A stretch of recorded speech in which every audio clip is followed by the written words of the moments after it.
Hello everyone, I've made a video on the topic of inner union on the twin flame journey. Not as a distant and fantastical esoteric idea, as an unattainable goal, or after years of spiritual work, but as an experienceable and comprehensible principle, with illuminating explanations. I will tell you a bit about my own experience and reveal some tricks and secrets on how you can achieve this inner union as quickly and reliably as possible. There are actually a few concepts that are less well known in mainstream esotericism. That's not a bad thing, we're here to bring light into the darkness, and by the way, the knowledge of the awakening and transformation of the soul belongs to the best-kept secrets in human history. It has been deliberately kept from the masses over the centuries and only made accessible in fragments. Surely not without reason. Interesting, isn't it? In this video we will also talk a bit about the mystical and scientific backgrounds to better understand the spiritual process behind it and the phenomenon. And we'll engage in some illuminating philosophical thought processes that make everything mentally more understandable and tangible. Why it makes more than sense to go deeper with this topic, and why you should even engage with these backgrounds. We will now look at this more closely as we dive into the metaphysics of twin flame union. There is a very simple reason. It is not only important to have your own experience, but also to independently acquire knowledge and insight, because only then is it truly understood, internalized, and embodied. If you only believe in something but don't sufficiently understand it, it usually remains just belief alone. That's why many spiritual practices like manifestation and affirmation don't work for many people. That's why they stagnate and suffer on this journey and in life. Specifically, knowledge about the structure and functioning of the mind, and of the world in its essence, is a necessity to dissolve all illusions, to achieve inner union and the consciousness of unity. Don't worry, this sounds much more complicated than it is, because actually, everything is quite simple once you've understood it. And one more piece of good news up front. If you've truly met your twin soul, then on this journey, from a certain point onwards, much will happen automatically and intuitively. There are many people who have made it without any instructions or guidance. Once the soul has truly awakened and consciousness is anchored in everyday life, processes are automatically triggered, inner ones too. When you've learned to master your mind, the regulation of the nervous system also kicks in at some point, a very pleasant experience. You come more and more into your center, as they say, and this center is the core, the 0 point, where stillness and consciousness are, pure being, the balance of polarities. From there, deeper, ego-free love is possible. Metaphysical and worldly at the same time. The art is to live from this center, conscious and present being, and to be able to return there again and again, not only in particularly spiritual moments or in meditation, but also in everyday life and stressful situations. The more often and longer you are in this center, the easier it becomes for the soul. The pain, suffering, and tears on this journey are without exception caused by the ego and mind. As soon as the ego has been exposed and permanently loses its power, negative emotions also dissolve. Healing becomes much easier to the point of becoming unnecessary, because what needs healing is ultimately not real. The ego is a mental conditioned construct. What is real is the core, the soul, consciousness. Contrary to everything physical, it has always been there and will always be there. Hundreds of years ago, there were no twin flame books, videos, and coaching. There was only the cosmic force of love, which united souls, a universal force with its own higher intelligence. The fundamental principle of creation. What angel numbers and digital synchronicities are today were back then dreams, visions, omens, and animals that made people aware that a special connection existed and led them on the right path. Even though it is said that faith alone can move mountains, faith combined with knowledge has a completely different quality, similar to the coherence between heart and mind. The embodiment of knowledge, or of insights. A phrase with a very real quantum physical, but also very spiritual background. Terms like frequency, vibration, quantum fields. These are not New Age nonsense. Understanding them opens the door to the path of awakening, mastery, and so-called enlightenment. The legendary spiritual mastery is always an energetic mastery, because reality is a world of energy, information, and consciousness. Ancient belief systems and modern science merge the further you zoom into reality. Spirit is the mind, the field that permeates everything, the mental, invisible world. For spirituality to work, the subconscious must believe in it. The brain needs good explanations and reasons to truly be able to believe, to recognize something as true. so that it becomes one's own truth. Otherwise it remains the truth of others. There are countless belief systems and esoteric teachings, and also different interpretations of the twin flame connection. Fixation on just one teaching, one worldview, one ideology, leads to you only getting that one teaching, that one worldview, that one section of reality. It's a piece of the whole, a part, a fragment, but we want the whole. Unity. Truth is always the whole, the sum, not a section or individual subjective interpretations. We will talk later in the video again about truth itself, the subconscious, and especially about the so important inner truth, which is crucial for the vibration we send out into the world. It's the perspective of the eagle, as they say, the higher perspective, that of the higher self, the soul, God, and the greater whole, which we enter to recognize and understand. Or the perspective of the very small, the microcosm, the quantum physical perspective, of the invisible, the world of energy, information, and vibration, where everything is in constant motion and interaction. Because we shouldn't forget, the physical, visible reality is only a minimal small part of the actual reality, not the final reality, even though it gives that impression. If you want to change something in the physical world, you must first change something on the mental level. Change always happens first on the mental level. Even physical actions have their prelude and origin in the mental realm, where they arise as an idea, thought, or impulse. Unfortunately, I can only scratch the surface in this video. If you want to learn more, check out the other videos on my channel. Different perspectives, different perceptions, different teachings, different words, but most of them usually describe or want to express something similar, some worse, some better. Understanding what words actually are can also help you a lot, especially in the realm of spirituality, where words are often heavily culturally, emotionally, and ideologically influenced. This leads to words generally being mentally very limiting by fixing themselves on a specific, or even assumed meaning, especially the big words like God, love, destiny, soul, and similar ones. In addition, they have a very subjective meaning for the individual, based on individual experience and perception.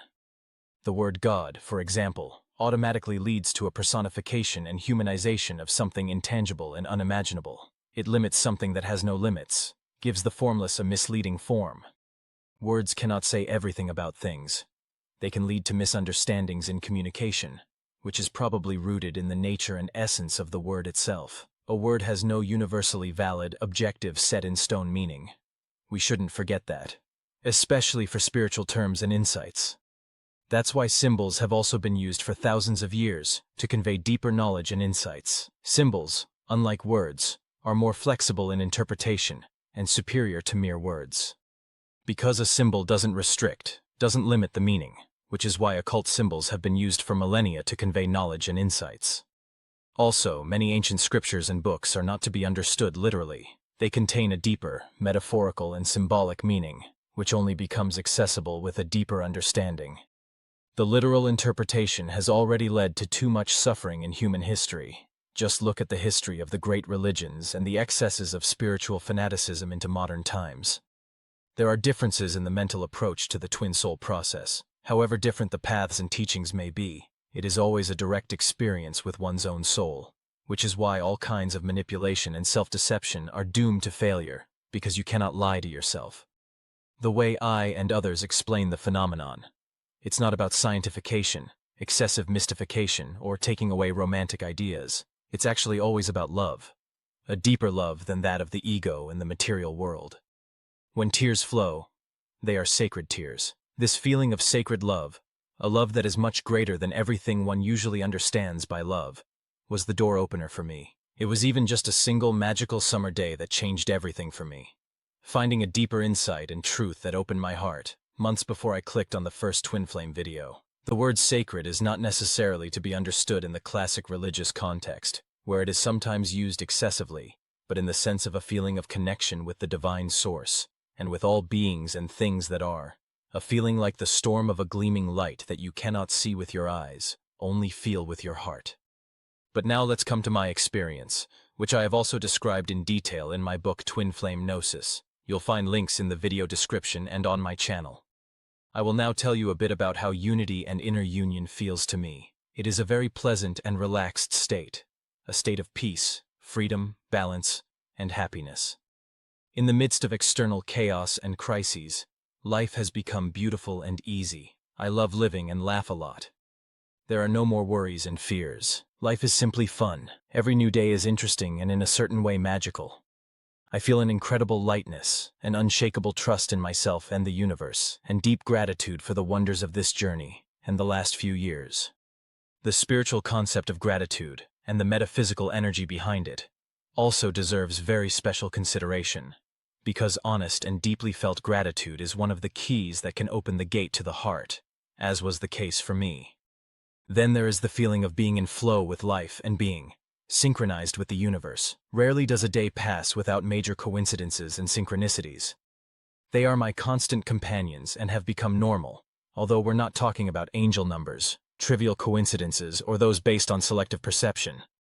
We're talking about extraordinary coincidences that turn the concept of reality on its head. I could make long lists of incredible and meaningful coincidences. There will soon be a video where I'll tell you about some of the unusual ones.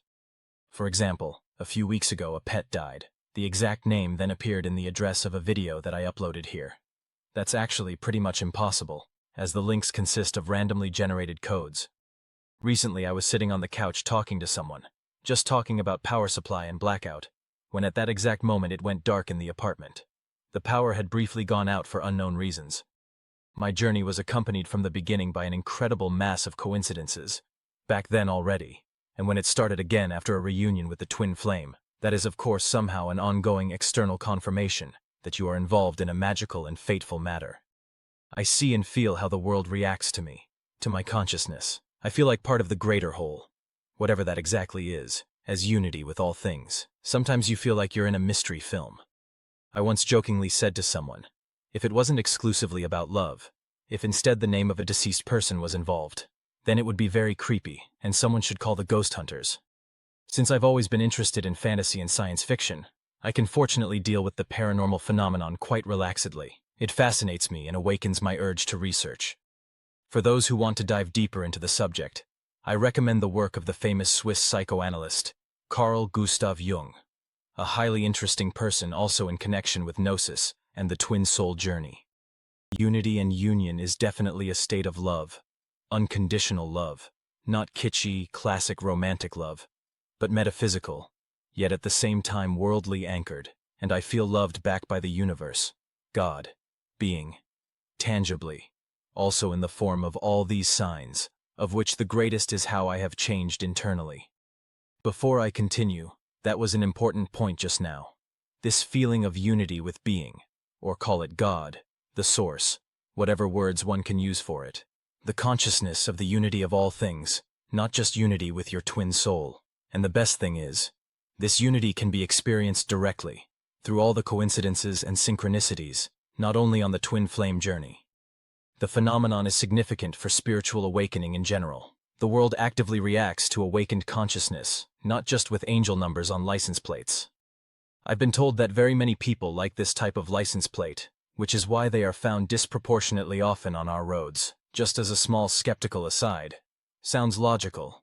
But in the process of awakening, we're talking about a completely different quality and quantity of coincidences that cannot be so easily explained rationally or with probability statistics.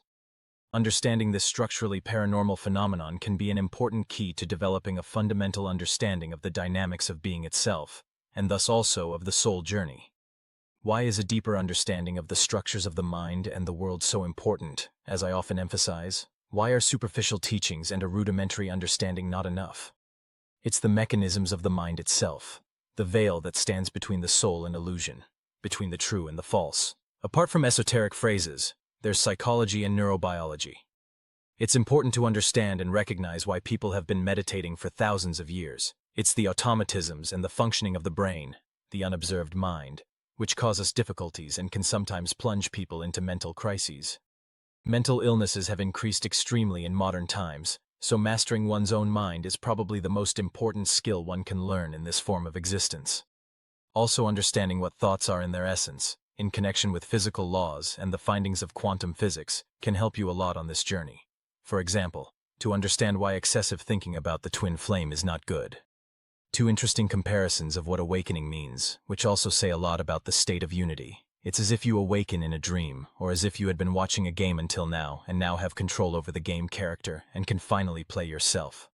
Or as if you now have full control over the vehicle and are no longer sitting in the passenger seat as a spectator most of the time. Sometimes I think, what did I actually do all those years? And what was I thinking? Living such a life? Acting like that? Thinking itself is a very important point here.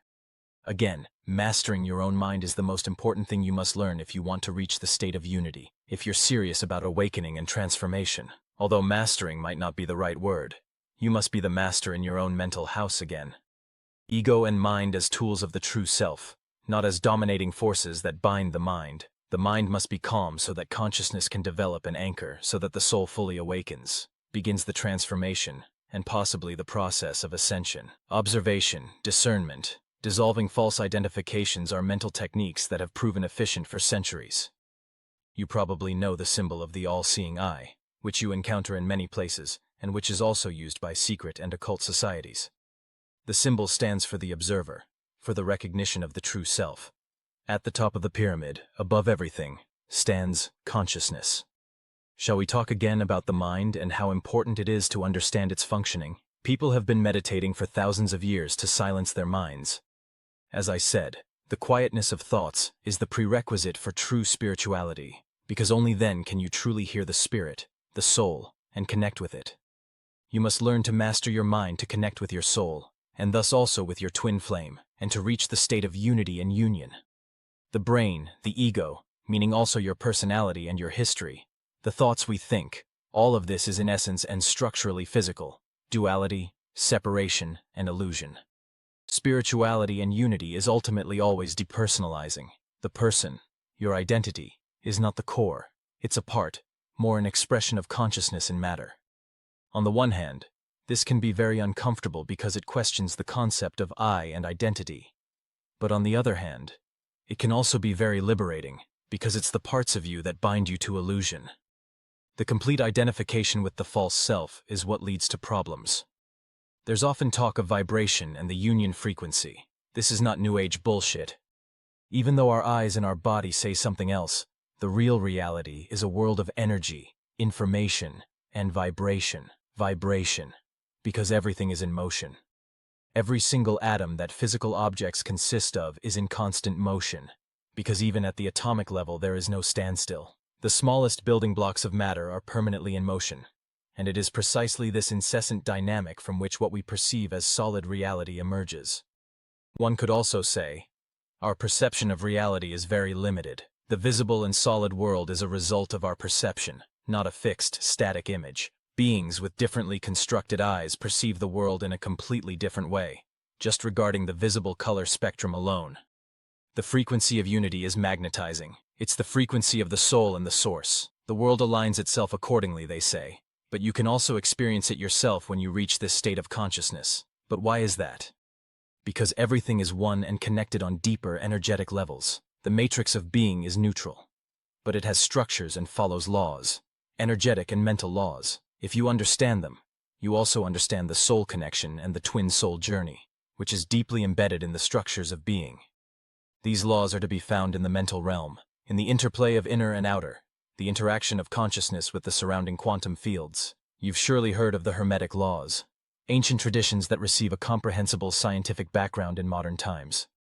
The twin flame journey, but also spiritual awakening in general, is an experienceable unity, not a theoretical concept or a spiritual utopia. The world will show you that you are part of it, that you are one. In my book, Twin Flame Gnosis, you'll find further explanations of how the world and the mind are constituted and function, and how everything is connected. Here we just want to get a small overview of the topic. For a deeper understanding, for example, the rough neurobiological connections are also interesting. What thoughts actually are, and especially how the subconscious works. The subconscious is crucial when it comes to the frequency, the vibration we send out into the world, and thus also how the world reacts to us. Sending vibration into the world could also be called the frequency of the quantum field that interacts with other frequencies and fields. And the dominant frequency arises in the subconscious. It's extremely powerful. If we compare the brain to a computer, then the subconscious would be something like a huge data storage filled with all the information, perceptions, and experiences we have collected in our lives. including long-forgotten unconsciously perceived ones. In addition, linked information and programs run in the background.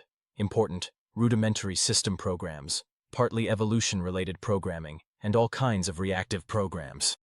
We act and think 95% from the subconscious. If something is to become your truth, it must be recognized as true there, in the deepest interior. A constantly thinking brain, with its automatic thoughts from a mostly negatively conditioned subconscious. It will always stand in your way in life, in the process of spiritual awakening, and on the twin flame journey, hold you back, and sabotage you.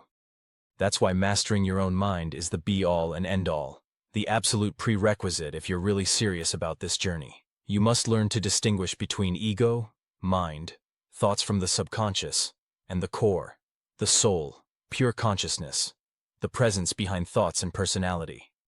This doesn't mean that you won't otherwise progress in the twin soul process, because if you truly have this experience, the soul knows the way, it knows where it wants to go and what is necessary for it. But it means that you will be slowed down, can stagnate, and unnecessarily waste mental energy. You will repeatedly have to deal with doubts, fears, and negative emotions, or your brain will keep you in senseless continuous loops. A negatively conditioned subconscious works against you, not for you, and unfortunately most people in modern times have to deal with that. The subconscious doesn't just believe, it needs a good reason to be able to believe. Superficial belief without understanding of what one believes in also remains on a superficial level, and such belief doesn't work as well as belief supported by knowledge and personal experience.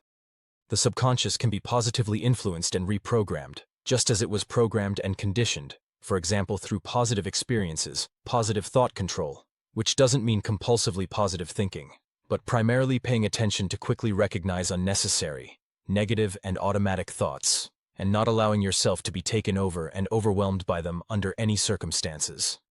Fill the mind with positive content. Get out into nature, contact with animals, further education and knowledge, humor and laughter. Avoid negative content like crisis news, excessive social media consumption, negative energies in general, places, people, activities. A trick is, constant repetition imprints itself into the subconscious. That's how propaganda works. That's how various systems shape people's minds in their favor. That's how the media controls the narrative and opinions. That's how education and conditioning works. If something is repeated again and again, it will eventually be accepted as true by the subconscious. Another highly interesting point regarding inner union and unity are the aspects of the divine feminine and masculine. Not only significant for the twin flame journey, it's a concept that runs like a red thread through various esoteric and occult teachings, a conspicuous, consistent symbolism and alchemical principle.